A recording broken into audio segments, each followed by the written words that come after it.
পৃথিবীর শুরুতে আমাদের দুনিয়া আর অদৃশ্য লোকের মধ্যে একটা গায়েবী পর্দা টেনে দিয়েছিলেন ঈশ্বর।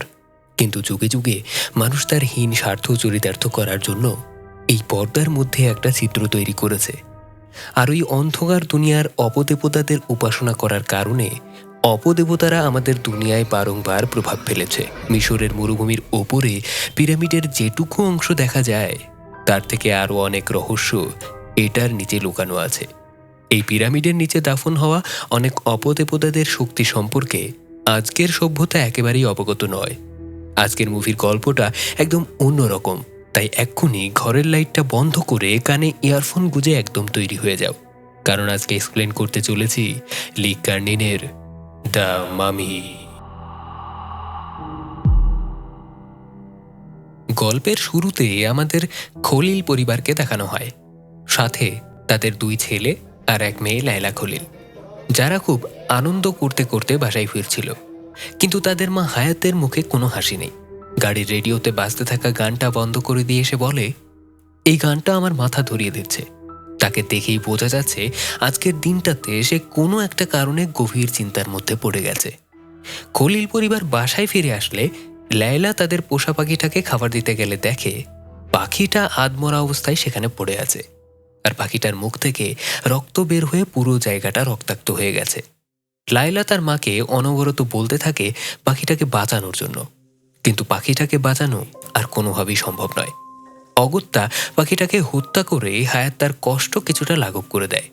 পাখিটার এইভাবে মৃত্যু ঘটা দেখে হায়াত আর তার স্বামী বুঝে গেছে আজকের দিনে যে অশুভ ঘটনা ঘটার আশঙ্কা করছিল সেটা হয়তো ঘটে গেছে। তাই বাচ্চাদেরকে সেখানেই থাকতে বলে তারা দুজনেই একটা গোপন কামরায় চলে আসে। এই কামরাটা ছিল আরও অদ্ভুত। ওপরে কোনো ছাদ নেই, আর ঘরটার ঠিক মাঝামাঝি একটা কালো রঙের পিরামিড। এভাবে বাসার ভেতরে কখনো পিরামিডের অস্তিত্ব এর আগে দেখা যায়নি। পিরামিডের পাশেই একটা লুকানো আন্ডারগ্রাউন্ড দরজা দিয়ে তারা দুজনাই নিচে নেমে পড়ে। হাতের কুপি বাতিটা জ্বালালে দেখা যায় রুমটার ভেতরে একটা অদ্ভুত আকৃতির মিশরীয় কফিন রাখা আছে, আর রুমটার দেয়াল জুড়ে প্রাচীন মিশরীয় ভাষায় অনেক কিছু লেখা। বোঝাই যাচ্ছে তাদের আশঙ্কা কফিনটার ভেতরে যে জিনিসটা শুয়ে আছে সেটাকে ঘিরে। হায়াতের স্বামী একটা লিভার দিয়ে কফিনের উপরের ঢাকনাটা কিছুটা উঁচু করে। তখন হায়াতের নিভো নিভো বাতিটা দিয়ে কফিনের ভেতরে আলো ফেললে দেখা যায় সেখানে একটা প্রাচীন মমি রাখা আছে। সাধারণ ব্যান্ডেজের কাপড়ের জায়গায় মমিটাকে প্রাচীন মিশরীয় ভাষা খোদাই করা কিছু চামড়ার ব্যান্ডেজ দিয়ে বেঁধে রাখা হয়েছে। মমিটাকে চুপচাপ শুয়ে থাকতে দেখে হায়াত তার স্বামীকে আশ্বস্ত করলে তার স্বামী ঈশ্বরের কাছে শুকরিয়া জ্ঞাপন করে। তখন দ্বিতীয়বার হায়াত কফিনটার দিকে তাকালে আচমকা মমিটা জেগে ওঠে, আর হায়াতের হাত থেকে তখন কুপিবাতিটা পড়ে যায়। তাড়াহুড়োর মধ্যে কফিন থেকে একটা আংটা ছুটে গিয়ে হায়াতের স্বামীর থুতনি দিয়ে ঢুকে যায়, আর কিছু বুঝে ওঠার আগেই হায়াতের সামনেই তার স্বামীর মর্মান্তিক মৃত্যু হয়। ঘটনা সামনে অগ্রসর হলে আমাদেরকে একটা সুখী মেক্সিকান পরিবার দেখানো হয়। পরিবারে আপাতত তারা সদস্য মোটে 4 জন: চার্লি, তার স্ত্রী ল্যারি, ছেলে সেবাস্টিয়ান আর মেয়ে কেটি। আর সবচেয়ে খুশির সংবাদ, পরিবারে খুব দ্রুতই আরেকজন নতুন সদস্য যুক্ত হতে যাচ্ছে। ল্যারি আর চার্লির তৃতীয় সন্তান মাউদ। বেশ কয়েক মাস হলো চার্লি তার সাংবাদিকতার কাজ ছেড়ে মিশরের কায়রোতে এসে বসবাস করছে, কারণ পরিবারের আজকের দিনটা আর বাকি দিনগুলোর মতোই খুব স্বাভাবিকভাবেই শুরু হয়েছিল। মেয়ে কেটি স্থানীয় একটা স্কুলে মোর্স কোড শেখার ক্লাস করছে। চার্লি মেয়েকে এই ব্যাপারে সাহায্য করছিল। এ সময় টিভিতে তার করা স্থানীয় পানির সমস্যা নিয়ে একটা রিপোর্ট চালু হলে সে তাতে মনোযোগ দিলে কেটি বাগানে চলে যায় তার প্রিয় জায়গায় বসে পুতুল খেলার জন্য। ছোট্ট কেটি বাগানের ভেতরের এই জায়গাটা একেবারেই তার নিজের, অন্য কারো এখানে প্রবেশের অনুমতি নেই। এক পর্যায়ে কেটি বাগানের বেড়ার ওপারে কাউকে একটা দাঁড়িয়ে থাকতে দেখে। প্রথমে তার মনে হয় এটা তার বান্ধবী লায়লা, যাকে আমরা খলিল পরিবারে দেখেছি। পরে কেটি জিজ্ঞেস করলে দেখা যায় এটা লায়লার মা, মানে হায়াত। আজকে লায়লা কেন আসেনি এই কথা জিজ্ঞেস করলে হায়াত তাকে বলে, লায়লা আজকে কিছুটা অসুস্থ, তাই আমি এসেছি। আচ্ছা, আমার সম্পর্কে লায়লা তোমাকে কিছু বলেছে? এই কথা জিজ্ঞেস করলে কেটি জানায় লায়লা বলেছে তার মা একজন জাদুকর। অন্যদিকে চার্লির কাছে অফিস থেকে একটা ফোন এসেছে। তাকে জানানো হয় চার্লিকে তাদের জন্মভূমি নিউ মেক্সিকোতে পুনরায় শিফট করা হয়েছে, যেটা কানন পরিবারের জন্য একটা বড় সুখবর ছিল, কারণ সেখানেই ল্যারির মা থাকতেন। এ সময় চার্লির চোখ যায় কেটির একটা খেলনা ঘরের দিকে, যেখান থেকে একটা চকলেটের খোসা কিছুটা বের হয়ে আছে। খেলনা ঘরের গেটটা খুললে দেখা যায় সেখানে অনেকগুলো চকলেটের খোসা, কিন্তু চার্লি বা ল্যারি তো কেউই এই চকলেটগুলো বাসায় আনেনি। তাহলে কেটি এগুলো কোথায় পেল? সেবাস্টিয়ানকে জিজ্ঞেস করলে সে জানায় লায়লা নামের একটা মেয়ে নাকি কেটির সাথে বাগানে প্রায়ই খেলা করে, আর সেই এই চকলেটগুলো তাকে দেয়। এতদিন সে চার্লিকে এই কথা জানায়নি, কারণ জানালে কেটি তাকে চকলেটের ভাগ দিবে না। এই কথা শুনে চার্লি সরাসরি বাগানে কেটিকে খুঁজতে চলে যায়। এদিকে হায়াত জাদু দেখানোর নাম করে কেটির হাতে একটা আপেল ধরিয়ে দেয়। আপেলটা হাতে নিলেই হায়াত কেটিকে বলে এই শেষ জাদুটার জন্য কেটি যেন তাকে ক্ষমা করে দেয়। আর তখনই আপেলটার ভেতর থেকে একটা পোকা বের হয়ে এসে কেটির মুখ দিয়ে ঢুকে পড়ে। আর এই সুযোগে হায়াত তাকে কোলে করে নিয়ে সেখান থেকে পালিয়ে যায়। চার্লি যতক্ষণে সেখানে পৌঁছায়, হায়াত কেটিকে নিয়ে অনেকটা দূরে চলে গেছে। চার্লি এক পর্যায়ে পিছু নিয়ে তার খুব কাছাকাছি চলে এলেও শেষ পর্যন্ত একটা ভয়ানক ধূলিঝড়ের কবলে পড়লে শেষমেশ সে কেটিকে হারিয়ে ফেলে। পরিস্থিতি যখন একটু শান্ত হলো, তখন ওই অসহায় স্বামী স্ত্রী হন্যে হয়ে ছুটে গেল কায়রোর একটা লোকাল পুলিশ স্টেশনে নিজেদের কলিজার টুকরো মেয়ের মিসিং রিপোর্ট লেখাতে। তখন জানা যায় ডালিয়া জাকি নামে এই ডিপার্টমেন্টে এই অফিসার নতুন জয়েন করেছে। তার সিনিয়র অফিসার তাকে জিজ্ঞেস করে, জাকি, তুমি কি আসলেই এই অভিশপ্ত ডিপার্টমেন্টে চাকরি করতে চাও? কারণ ওই অফিসার তার পুরো ক্যারিয়ারে এ পর্যন্ত 193 জন মানুষকে খুঁজে বের করলেও তার মধ্যে 190 জনই ছিল লাশ। ভাবা যায়, অর্থাৎ এই কায়রো শহরে কেউ একবার হারিয়ে গেলে তার জীবিত ফেরার চান্স একেবারেই 0%। অফিসার জাকিকে জিজ্ঞেস করলো, এতগুলো বিভৎস লাশ দেখার মতন বুকের পাটা কি তোমার আছে? তাই কেটির মা বাবার সাথে দেখা করার আগে সিনিয়র অফিসার তাকে একটা শেষ পরামর্শ দেয়, জাকি যেন এই কেসটাকে টোটালি ইগনোর করে। এরপর যখন তারা কেটির মা বাবার বয়ান রেকর্ড করছিল, তখন সিনিয়র অফিসার উল্টো দোষ চাপিয়ে দেয় কেটির মা বাবার উপর, যে তারাই তাদের মেয়েকে গুম করেছে আর এখানে এসে নাটক করছে। এমন কেস নাকি তারা কায়রোতে অনেক দেখেছে। একে তো নিষ্পাপ সন্তানকে হারিয়ে তাদের বুক এমনিতেই ফেটে যাচ্ছে, তার উপর পুলিশের এমন নোংরা আচরণ চার্লি আর নিজের মাথা ঠিক রাখতে পারে না। রাগে ক্ষোভে ফেটে পড়ে সে সামনে থাকা ভারী টেবিলটা দুহাতে আঁচড়াতে শুরু করে। সেদিন অবশ্য কায়রোর পুলিশ তাদেরকে খুব একটা সহযোগিতা করেনি। এরপর দেখতে দেখতে কেটে গেছে 8টা বছর। কানন পরিবার এখন তাদের পূর্বের পোস্টিং অনুযায়ী নিউ মেক্সিকোতে ল্যারির পৈতৃক বাড়িতে তার মায়ের সাথে থাকে। পরিবারের নতুন সদস্য মৌত এখন ততটাই বড় হয়ে গেছে যতটা কেটি হারিয়ে যাওয়ার সময় ছিল। চার্লি এখন ঘন্টার পর ঘন্টা কায়রোর নিউজ চ্যানেলগুলোর সামনে পড়ে থাকে এই আশায় যদি কোনো অলৌকিক উপায়ে নিখোঁজ কেটির কোনো একটা খোঁজ পাওয়া যায়। একজন বাবা হিসেবে যতটা করা সম্ভব চার্লি বোধহয় তার সবটাই করেছে, বাকিটা এখন স্রেফ ওপরওয়ালার ইচ্ছা। সেদিন রাতে খাবার টেবিলে সেবাস্টিয়ান তার কলেজ থেকে ইউরোপ ট্রিপে নিয়ে যাওয়ার কথা জানালে ল্যারি একদম কড়াভাবে নিষেধ করে দেয়। কেটির হারিয়ে যাওয়ার পর থেকে তারা তাদের বাকি 2 সন্তানকে নিয়ে একদমই কোনো রিস্ক নিতে চায় না। এখান থেকে আরও বোঝা যায় সেদিনের ঘটনার জন্য ল্যারি মনে মনে চার্লিকেই দোষী মনে করে। পরদিন সকালে মিশরে ঘটে যায় একটা অদ্ভুত ঘটনা। মিশরের পূর্ব সীমান্তে একটা জঙ্গলে কোথাও থেকে একটা প্রাইভেট প্লেন ক্র্যাশ হয়েছে। স্থানীয় একটা ছেলে জঙ্গলের পাশ দিয়ে যাওয়ার সময় এই প্লেন দুর্ঘটনা দেখে জঙ্গলের ভিতরে গেলে সেখানে সে দেখতে পায় পাইলট আর তার সাথে থাকা লোকটার দুর্ঘটনায় খুব বাজেভাবে মৃত্যু হয়েছে। আর ঠিক সেখানেই পড়ে আছে সেই অদ্ভুত দেখতে মিশরীয় কফিনটা। সবচেয়ে অবাক করা ব্যাপার, এত বড় দুর্ঘটনায় কফিনটা কিন্তু একদম অক্ষত থেকে গেছে।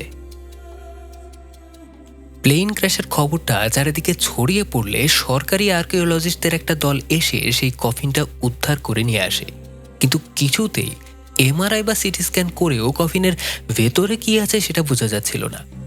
আর্কিওলজিস্টরা ধারণা করে সম্ভবত কফিনটার উপরে লেড বা সীসা ধাতুর একটা কোটিং রয়েছে। তাই বাধ্য হয়ে কফিনটা খুললে সেখানে তারা একটা বাচ্চার মমি দেখতে পায়। এই বাচ্চা মমিটা আর কেউ নয়, বরং কেটি। এত পুরনো কফিনের ভেতরে এত ওয়েল প্রিজার্ভ মমি এর আগে কখনো সামনে আসেনি। তাই তারা মমিটার ছবি তুলে রাখে। মমিটার উপর থেকে একে একে চামড়া খোদাই করা সেই অদ্ভুত ব্যান্ডেজগুলো খুলতে থাকলে হুট করে সেটার মুখ থেকে একটা পোকা বের হয়ে আসে। যেদিন কেটি নিখোঁজ হয় সেদিন থেকে আজ অবধি এটা কেটির পেটেই ছিল। আর ঠিক তখনই সবাইকে চমকে দিয়ে একটু আগে মৃত ভেবে নেওয়া বাচ্চা মমিটা অত্যন্ত উচ্চস্বরে চিৎকার করে ছটফট করতে শুরু করে। অন্যদিকে ক্যানন পরিবার আজকে বাইরে বেড়াতে এসেছিল। এ সময় তাদের কাছে কায়রোর সেই লোকাল পুলিশ স্টেশন থেকে একটা কল আসে। জিজ্ঞেস করা হয় তার স্ত্রী তার সাথে আছে কিনা।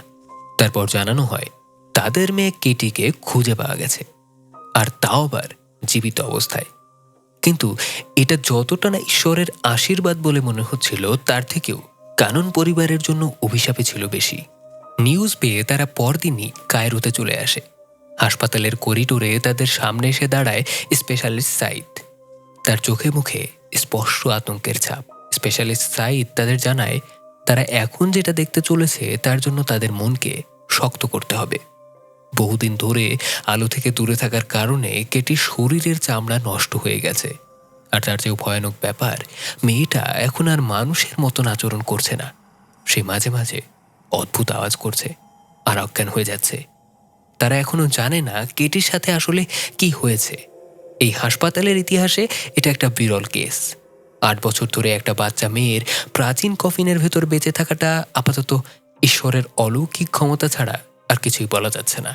আপাতত শান্ত রাখার জন্য তাকে ওষুধের অনেক হাই ডোজ দেওয়া হয়েছে। ডাক্তারেরা শেষবারের মতন সতর্ক করে দিল, ভেতরে যান, তবে খুব সাবধানে কথা বলবেন। ঘটনার ভয়াবহতা দেখে ইজিপ্ট অথরিটি বিষয়টা গোপন রাখার সিদ্ধান্ত নেয়। ভেতরে গেলে তারা তাদের নিজেদের চোখকে বিশ্বাস করতে পারছিল না। বেডের উপর বসে থাকা তাদের 8 বছরের হারিয়ে যাওয়া মেয়েকে কোনোভাবেই মানুষের মতো লাগছিল না। হাতে পায়ে বড় বড় নখ, চামড়া গলে শরীরের সাথে লেগে গেছে, আর শরীর অনেকটাই বেঁকে গেছে। ডাক্তার তাদের একটা অদ্ভুত কথা জানায়, তাকে হাসপাতালে অ্যাডমিট করার সময় সে নাকি বারবার নিজের চামড়া তুলে ফেলতে চাইছিল। এর পেছনের কারণটার উপর এখন ক্যানন পরিবারের পুরো নিরাপত্তাটা নির্ভর করছে। ডাক্তার আরও জানায়, কেটিকে বাইরে থেকে অসুস্থ মনে হলেও ভেতরে ভেতরে সে অনেক স্ট্রং। এখন নাকি পরিবারের ভালোবাসা আর যত্ন পেলে সে শীঘ্রই সুস্থ হয়ে উঠবে। আপাতত যারা চাইলে কেটিকে বাড়ি নিয়ে যেতে পারে। হাসপাতাল থেকে বের হলে জাকি তাদের সাথে কথা বলে। সে জানায় এখানে ঐতিহাসিক জিনিস খুব একটা কড়াকড়িভাবে চেকিং করা হয় না, যার কারণে অবৈধ কোনো কিছু নিয়ে যাওয়ার জন্য সবচেয়ে ভালো উপায় হচ্ছে সেটাকে ইতিহাসের মোড়কে দেশ থেকে বাইরে নিয়ে যাওয়া। আর এই কারণেই হয়তো কেটিকে এই 3000 বছরের পুরনো একটা সার্কোফেগাসের মধ্যে করে নিয়ে যাচ্ছিল তারা। তখন চার্লি তাকে চিনে ফেলে আর বলে, তুমি তো সেই, তাই না? 8 বছর আগে আমাকে যে আমার মেয়ের অপহরণের দায় দিচ্ছিলে, এখন তাহলে কি হলো? তখন জাকি জানায় এটা তার সিনিয়র অফিসারের কথা ছিল, তার নয়। চার্লি তখন তাকে একটা পাল্টা প্রশ্ন করে, তাহলে তোমার সিনিয়র অফিসারের কথা এখন কোথায় গেল? জাকি শান্ত গলায় জানায়, বাব আল ওয়াজির কবরস্থানে তাকে দাফন করা হয়েছে। মানে ওই ঘটনার কিছুদিন পরেই তার সিনিয়র অফিসারের মৃত্যু হয়েছিল। তবে এখন জাকি তাদের আশ্বাস দেয় যে সে কেটির খুনিকে খুঁজে বের করবেই, আর তাকে কঠিন থেকে কঠিন সাজা দেবে। এরপরেই শুরু হয়ে যায় কেটিকে বাসায় ফিরিয়ে নিয়ে আসার কাজ। পরিবারের সবাই এতদিন পর তাদের হারিয়ে যাওয়া মেয়েকে ফিরে পেয়ে অনেক খুশি। বাড়িতে কেটির ফিরে আসা নিয়ে কারোর উৎসাহের কমতি নেই। পুরো বাড়িতে উৎসবের আমেজ আর এলাহি সব আয়োজন।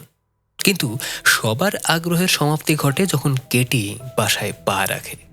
গাড়িতে বসে থাকা নাতনিকে দেখে তার ঠাকুমা ঠিক কি বলবে বুঝে উঠতে পারছে না। ছোট ভাই বোনও কেটির এমন বিভৎস অবস্থা দেখে বাকরুদ্ধ হয়ে যায়। অবশেষে কেটিকে তার মায়ের ছোটবেলার রুমে রাখা হয়। আপাতত কেটির চলাফেরার ক্ষমতা একেবারেই নেই। সবাই তার চারপাশে বসে তাকে সান্ত্বনা দিচ্ছে, নিজেদের মতন করে আপন করে নেওয়ার চেষ্টা করছে। কিন্তু বিপত্তি বাধে যখন তার ঠাকুমা নাতনির জন্য দোয়া করতে শুরু করে। হঠাৎ কোনো কারণবশত কেটির সব রাগ গিয়ে জমে উঠে তার ঠাকুমার উপর, আর এক লাফে বিছানা থেকে উঠে মাথা দিয়ে তার ঠাকুমার নাক পাঠিয়ে দেয়, আর অদ্ভুত ভঙ্গিতে বিছানায় বাঁকা হয়ে যেতে শুরু করে।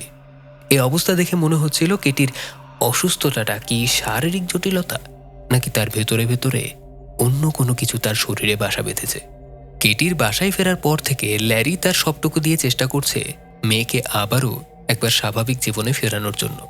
অন্যদিকে চার্লি আজ সকালে কেটির এমন অদ্ভুত আচরণ দেখে আর নিজেকে ধরে রাখতে পারছে না। সে সম্পূর্ণভাবে পুলিশের উপরে এই ব্যাপারে নির্ভর করে থাকবে না। একজন অনুসন্ধানী সাংবাদিক হওয়ার কারণে সে নিজে থেকে একবার জানার চেষ্টা করতে চায় তার মেয়ের সাথে আসলে কি হয়েছিল। ওই দিন রাতে মাউদের হঠাৎ কিছু একটা শব্দে ঘুম ভেঙে যায়। সে ভাই সেবকে এই ব্যাপারে জানালে সেবাস্টিয়ান বলে হয়তো বাইরে নেকড়ে ঘোরাঘুরি করছে, কিন্তু মাউদ তা মানতে নারাজ। সে বলে নেকড়েগুলো হয়তো এবার বাড়ির ভেতরে ঢুকে পড়েছে।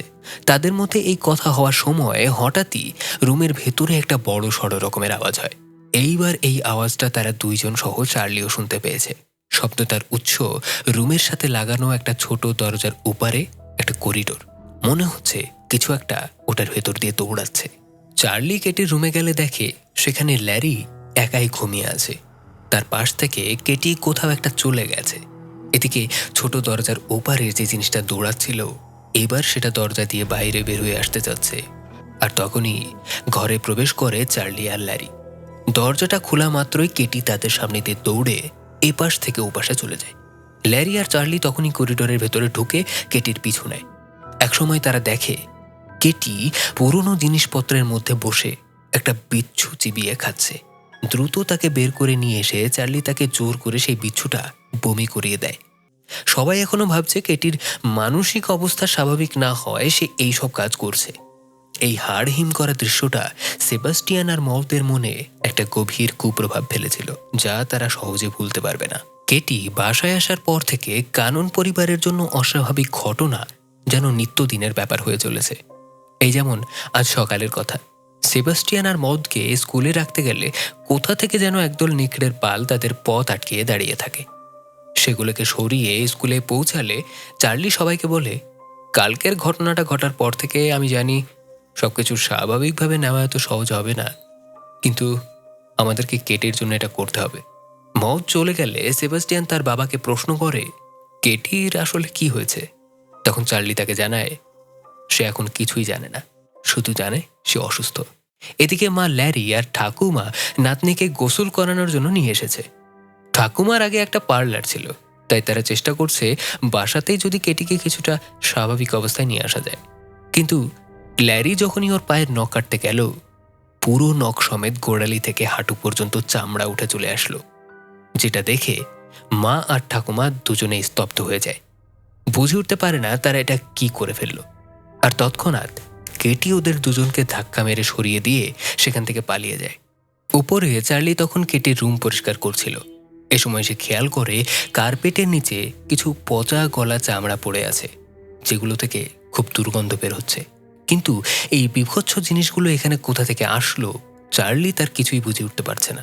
এমন সময় হঠাৎ করে নিচ থেকে নিজের স্ত্রী আর ঠাকুমার চিৎকার শুনে সে দৌড়ে নিচে যায়। গিয়ে দেখে কেটি একটা ওয়াশিং মেশিনের উপর বসে একটা ধারালো ছুরি দিয়ে নিজের পায়ের মাংস খুবলে খুবলে কাটছে। যন্ত্রণায় মুখটা বিকৃত হয়ে গেছে, কিন্তু তাও থামছে না, যেন কোনোভাবে এই চামড়াটা তার শরীরে সে রাখতে চাইছে না। কিন্তু কেন, কি আছে এই চামড়ার ভেতর? আর কেটির বেডরুমে পাওয়া ওই পচা গলা চামড়াগুলোই বা কার ছিল? কেটির পা ব্যান্ডেজ করে দেওয়ার সময় চার্লি ল্যারিকে বলে ওর জন্য আমাদের একটা থাকার ব্যবস্থা করতে হবে, এভাবে তো ওকে রাখা যাবে না। এটা শুনে ল্যারি একদম রেগে যায়। বরাবরই কেটির এমন অবস্থার জন্য সে চার্লিকেই দায়ী করে, আর এখন আরও একবার মেয়েকে নিজের থেকে দূরে করার কথা শুনে ভীষণ রেগে যায়। এরপর চার্লি আর ল্যারির মধ্যে এটা নিয়ে একটা ভীষণ ঝগড়া হয়ে যায়। তখন ল্যারি মেয়ের কাছে গেলে কেটি ল্যারির মুখে থুতু দিয়ে দেয়। অন্যদিকে চার্লি বাথরুমে কেটির খসে যাওয়া চামড়াটা খুঁজে পায়, কিন্তু কিছু একটা ভেবে সে যখন চামড়াটা ভালো করে লক্ষ্য করে তখন দেখতে পায় এটার ভেতরে কিছু ক্রিপ্টিক লেখা আছে। আরও ভালো করে দেখলে বোঝা যায় এটা শুধু একটা চামড়া না, বরং চামড়ার মধ্যে বেশ অনেকগুলো পরত আছে, আর প্রত্যেকটাতেই সেই ক্রিপ্টিক লেখাগুলো আছে। লেখাগুলোর ছবি তুলে নিয়ে সে তার পরিচিত এক প্রফেসরের কাছে ট্রান্সলেট করতে দিয়ে দিলে সে জানায় এটা আসলে প্রাচীন হেরেটিক ল্যাঙ্গুয়েজ, যেটা যীশুখ্রিস্টের জন্মের 3000 বছর আগের। আর ইতিহাসের বেশিরভাগ সময় এই ল্যাঙ্গুয়েজটা নাকি অপদেবতাদের ডাকার জন্য আর অভিশপ্ত জাদুতে ব্যবহার হতো। অন্যদিকে চার্লি অতীতে কেটির সঠিকভাবে খেয়াল রাখতে না পারার জন্য ক্ষমা চাইতে আসে। এ সময় কেটি দাঁত দিয়ে অদ্ভুত আওয়াজ করতে শুরু করলে চার্লির তখন মনে পড়ে যায় কেটি যখন হারিয়ে গিয়েছিল তখন সে মোর্স কোড শিখছিল। সাথে সাথে খাতা কলম নিয়ে বসে পড়ে চার্লি মোর্স কোডগুলো খাতায় টুকে নেয়। পরবর্তীতে ডিকোড করলে একটা নাম বেরিয়ে আসে, লায়লা। ইন্সপেক্টর জাকিকে এই বিষয়ে অবগত করলে সে বলে, মিশরে অনেক মেয়ে আছে যাদের নাম লায়লা, শুধু নাম দিয়ে তাকে খুঁজে পাওয়া অসম্ভব। আচ্ছা, কেটি হারিয়ে যাওয়ার পর কি তোমাদের সাথে কেউ যোগাযোগ করার চেষ্টা করেছিল? তখন চার্লি পুরনো মেল বক্সে আসা অনেকগুলো চিঠি যেগুলো পড়া হয়নি সেগুলোর মধ্যে একটা চিঠি খুঁজে পায়, যেখানে লায়লার পুরো নামটা জানতে পারল, লায়লা খলিল। যে লিখেছে কেটি তার সবচেয়ে কাছের বন্ধু, সে চায়নি তার সাথে এমনটা হোক। পোস্ট অফিসের ঠিকানা ধরে খোঁজ করলে একটা শহরের নাম বেরিয়ে আসে, নাম আসওয়ান। এই শহরেই কেটিকে নিয়ে যাওয়ার সময় প্লেনটা ক্র্যাশ করেছিল। অদ্ভুতভাবে আসওয়ান শহর পুরোটা মরুভূমি হলেও এর ঠিক মাঝামাঝি একটা আনরেজিস্টার্ড ফলের বাগান আছে। মরুভূমিতে এমন সচরাচর দেখা যায় না। ক্রাইম স্পটেও এমন একটা আধখাওয়া অ্যাপেল পড়েছিল। ঠিক এই কারণেই এই স্পটটা যাকে একবার ভিজিট করবে বলে ঠিক করে। অন্যদিকে সেই প্রফেসর চার্লিকে ডেকে নেয়। প্রফেসর জানায় ল্যাঙ্গুয়েজটা হেরেটিক, এটা একেবারে পরিষ্কার। আর প্রত্যেকটা স্ক্রিপচারের মধ্যে একটা শব্দ বারবার রিপিট করা হয়েছে, নাসমেরিনিয়ান। চার্লি জিজ্ঞেস করে, এই নাসমেরিনিয়ানটা আবার কি? তখন প্রফেসর তাকে কায়রোর আল আজহার ইউনিভার্সিটির একটা পুরনো সম্মেলনের রেকর্ড শোনায়, যেখান থেকে জানা যায় এই নাসমেরিনিয়ান হচ্ছে সেই সময়ের একটা অপদেবতা যখন মানুষের ভাষা আজকের দিনের মতো সুগঠিত ছিল না। এটা মানুষের দুনিয়ায় কালো ছায়ার মতন বিচরণ করত আর পিতামাতাকে নিজ সন্তানকে জীবন্ত কবর দিতে প্ররোচনা দিত। মানুষের মধ্যে সন্দেহের বীজ বপন করে এটা একটা মহামারীর মতন একজন থেকে অন্যজনে ছড়িয়ে যেত। একসময় দেখতে দেখতে পুরো গ্রাম মৃত্যুপুরীতে পরিণত হতো। তবে 2020-এর দিকে ধীরে ধীরে নাসমেরিনিয়ানের ভয় মানুষের মন থেকে কমতে শুরু করে, যখন একটা গুজব ছড়িয়ে পড়ে যে নাসমেরিনিয়ানকে কোনো প্রাচীন রিচুয়াল করে একটা সার্কোফেগাসের মধ্যে বন্দি করা হয়েছে। এরপর টেপটা বন্ধ হলে প্রফেসর তাকে জানায় এই চামড়ার মধ্যে যা লেখা আছে এটা আসলে ওই মমিটার ভেতরে যে শয়তানটা আছে সেটাকে বাইরে আসতে বাধা দিচ্ছে। আর এখানেই একদম পরিষ্কার হয়ে যায় কেন বারবার কেটি তার শরীরে গলে লেগে যাওয়া ওই চামড়াগুলো বারবার যে কোনো উপায়ে তুলে ফেলতে চাচ্ছিল, আর গোপনে রাতে শরীর থেকে সেই চামড়া তুলে কার্পেটের নিচে লুকিয়ে রাখছিল। কেটির শরীর থেকে এখন যত চামড়া খুলবে তার ভেতরে থাকা শয়তানটা ততটাই জলদি পুরোপুরি বাইরে বের হয়ে আসবে। এদিকে মৌদ রাতে প্রকৃতির ডাকে সাড়া দিতে বাইরে এলে শুনতে পায় কেটি তার রুমের ভেতর থেকে গান গাইছে, কিন্তু কেটি তো কথা বলতে পারতো না। মদ তাকে এই কথা জিজ্ঞেস করলে কেটি বলে সে এখন থেকে কথা বলতে পারবে। মদ এই কথাটা তার মাকে জানাতে গেলে কেটি তাকে নিষেধ করে, বলে এখন না, সবাইকে একটা সারপ্রাইজ দেব, তার চেয়ে তুমি বরং দরজার একটু কাছে এসো। আমার ছোট বোনটার কি কি পছন্দ আমি একটু ভালো করে জানতে চাই। মদ জিজ্ঞেস করে, যেমন কি কি জানতে চাও? তখনই একটা অদ্ভুত ঘটনা ঘটে, যেটা সাধারণ মানুষের পক্ষে করা একদম অসম্ভব। হঠাৎই দরজার নিচ দিয়ে কেটি তার লম্বা জিভটা বের করে পায়ের আঙুলগুলো চেটে দিয়ে বলে, যেমন তোমার এই পায়ের কচি আঙুলগুলো চিবিয়ে খেয়ে দেখতে চাই এগুলোর স্বাদ কেমন। আর তারপরেই মদ দৌড়ে পালাতে গেলে অমনি অদৃশ্য এক অপার্থিব টানে তার পা দুটো মাটি ছেড়ে শূন্যে ভেসে ওঠে।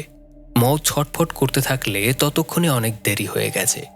ঘরের ভেতর থেকে কেটি বিড়বিড় করে কোনো এক প্রাচীন ভয়ঙ্কর ডাইনি জাদুমন্ত্র পড়া শুরু করেছে। আর মদের চোখের মনির দুটোর আশেপাশে তখন রক্ত জমাট বেঁধে যায়। মানে এখন সে পুরোপুরি কেটির ভেতরে থাকা শয়তানটার বশে চলে গেছে। অন্যদিকে জ্যাকি স্পটে পৌঁছালে দেখে মরুভূমির ঠিক মাঝে সবুজ বাগানের মধ্যে একটা নীল একতলা বাড়ি। বাড়িটার কাছাকাছি গেলে অবশ্য কাউকে সেখানে পাওয়া যায় না। ভেতরে গেলে জ্যাকি এই প্রথম মিশরে কোনো বাড়ির মধ্যে এরকম কালো পিরামিড দেখতে পায়।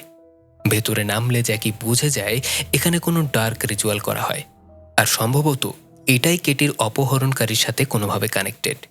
তাই তাৎক্ষণিকভাবে সেখান থেকে বেরিয়ে এসে হেড অফিসে ফোন করতে গেলে কোত্থেকে যেন হায়াত এসে তার উপর ঝাঁপিয়ে পড়ে।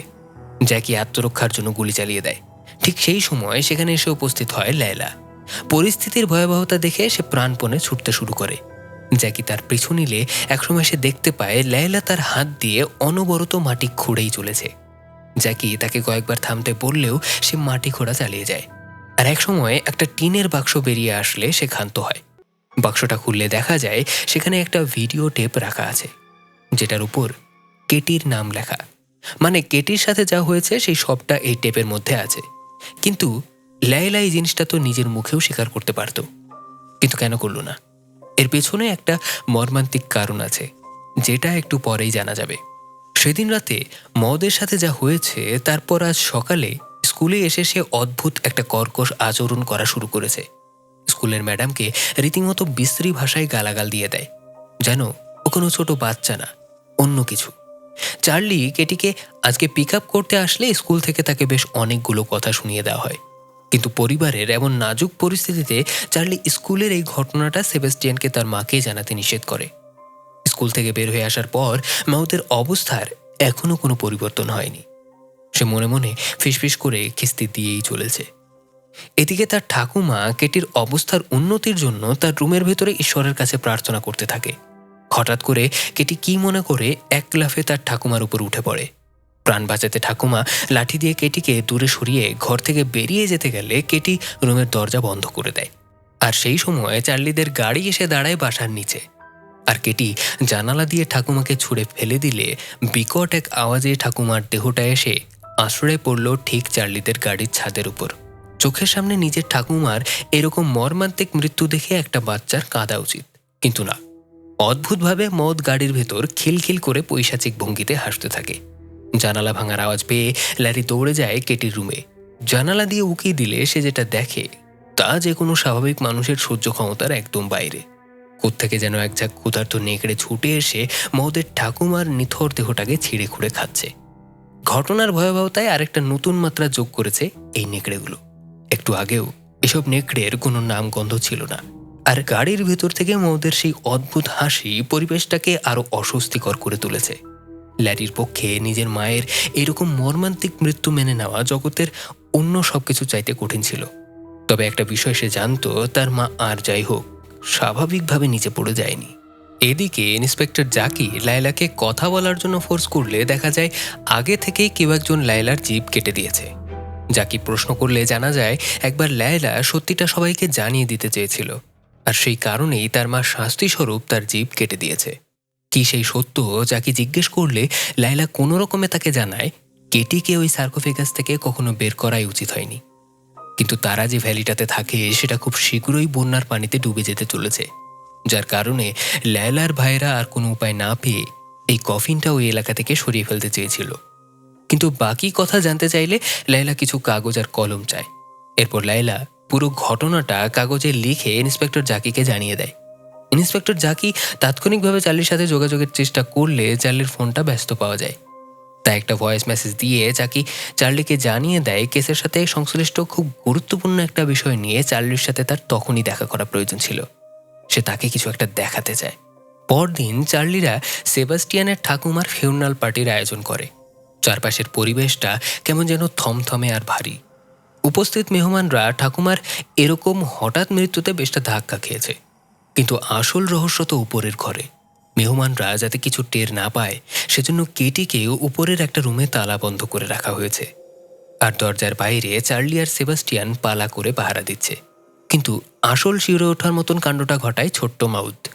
মেয়েটা একা একা বসে ঠান্ডা মাথায় নিজের হাত দিয়ে নিজেরই দাঁত একটা একটা করে উপড়ে ফেলতে থাকে।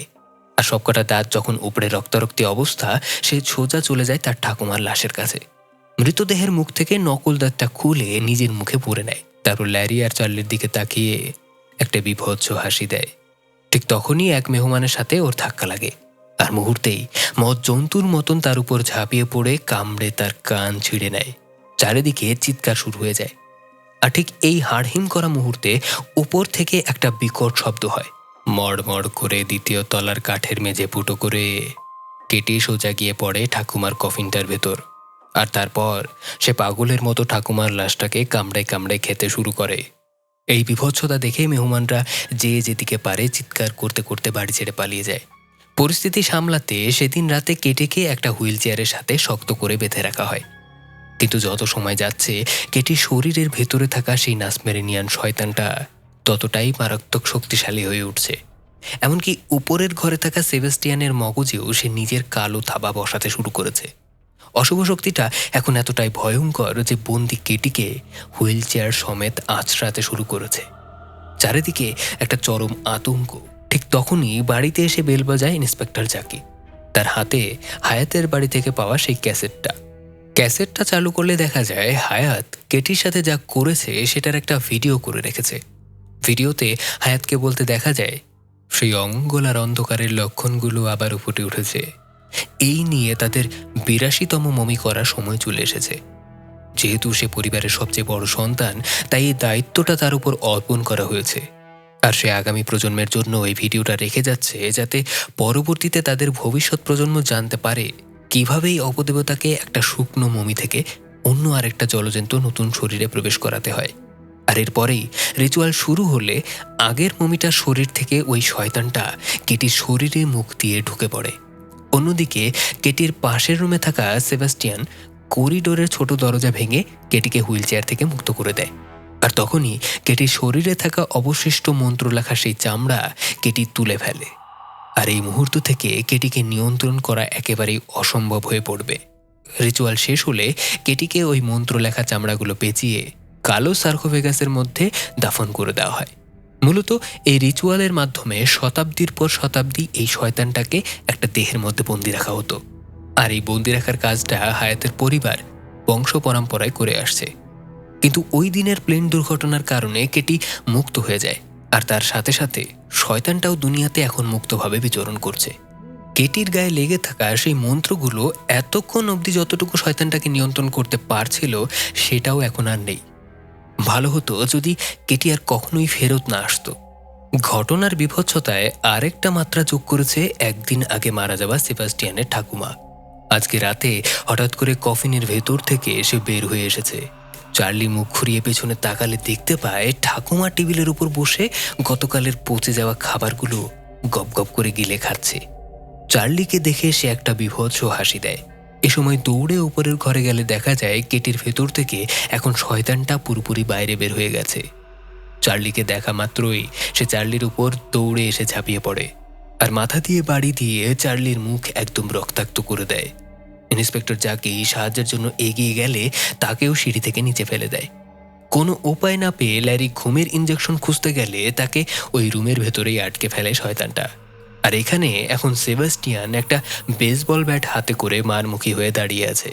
মানে পরিবারের প্রত্যেক সন্তান এখন তাদের বাবা মায়ের প্রাণ নেওয়ার জন্য উঠে পড়ে লেগেছে।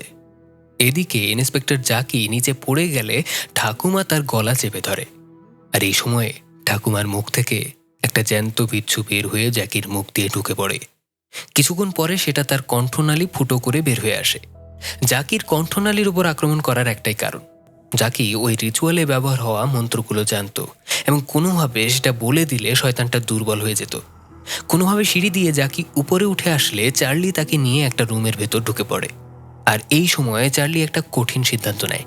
সে চায় জাকি ওই মন্ত্রগুলো কোনোভাবে আবার উচ্চারণ করুক আর কেটির ভেতরে থাকা শয়তানটাকে পুনরায় চার্লির নিজের শরীরের ভেতরে বন্দি করে দিক। আর কোনো উপায় না পেয়ে জাকিও রাজি হয়ে যায়। এরপর দরজার সামনে থেকে সরে দাঁড়ালে এক লাফে আবার চার্লির উপর ঝাঁপিয়ে পড়ে কেটি। এ সময় ইন্সপেক্টর জাকি তার ছিন্ন ভিন্ন কণ্ঠনালীর ভেতরে আঙুল দিয়ে অনেক কষ্টে সেই মন্ত্রগুলো উচ্চারণ করলে ওই শয়তানটা ঠিক ওই রিচুয়ালের মতো করে কেটির শরীরের ভেতর থেকে চার্লির শরীরে চলে যায়। এ সময় সেবাস্টিয়ানের কাছ থেকে পালিয়ে ল্যারি কোনো রকমে সেখানে পৌঁছালে চার্লি তার কাছ থেকে ক্ষমা চেয়ে নেয়। এতদিন ল্যারি এই সব কিছুর জন্য চার্লিকেই দায়ী করে আসতো, আর শেষমেশ চার্লি নিজেকে উৎসর্গ করে তার ভুলের জন্য প্রায়শ্চিত্ত করে গেল। এরপরে সবকিছু স্বাভাবিক হয়ে যায়। চার্লিকে আপাতত বেসমেন্টে ওই কফিনটার ভেতর বন্দি করে রেখে ভালো করে কফিনটা বেঁধে রাখা হয়েছে। কেটিও এখন অনেকটাই বদলে গেছে, তবে এখনও একটা বড় টুইস্ট বাকি রয়ে গেছে। একটু পরেই দেখা যায় ল্যারি কায়রোতে ইন্সপেক্টর জাকিকে ফোন দিয়ে জানায় চার্লির ব্যাপারে তার সাথে একটা গুরুত্বপূর্ণ কথা আছে। এরপরেই দেখানো হয় কায়রোর একটা গোপন কারাগার, যেখানে হায়াতকে বন্দি রাখা হয়েছে। মানে সেদিন গুলি লাগার পরও হায়াত কোনোভাবে বেঁচে গিয়েছিল। ইন্সপেক্টর জাকির সহায়তায় ল্যারি সেখানে গোপনে ঢোকে হায়াতের গলায় তাকে অবশ করার ইঞ্জেকশন দিয়ে দেয়। আর এরপরেই দেখা যায় ইন্সপেক্টর জাকি চার্লিকে নিয়ে ওই রুমে প্রবেশ করে আর হায়াতকে বলে, এতক্ষণে হয়তো বুঝে গেছো তোমার সাথে কি করা হবে। আর এরপরেই দরজাটা বন্ধ হয়ে গেলে ভেতর থেকে অভিশপ্ত মন্ত্র উচ্চারণের শব্দ শোনা যায়, আর একটা ভয়ঙ্কর চিৎকারের সাথে গল্পটা এখানেই শেষ হয়ে যায়। এই চ্যানেলটা একেবারেই নতুন, তাই তোমাদের সাপোর্ট দরকার। যদি এই চ্যানেলের গল্প তোমাদের ভালো লাগে তাহলে অবশ্যই একটা লাইক আর সাবস্ক্রাইব করে পাশে থাকতে পারো। খুব শীঘ্রই আবার দেখা হচ্ছে নতুন কোনো ভিডিও নিয়ে।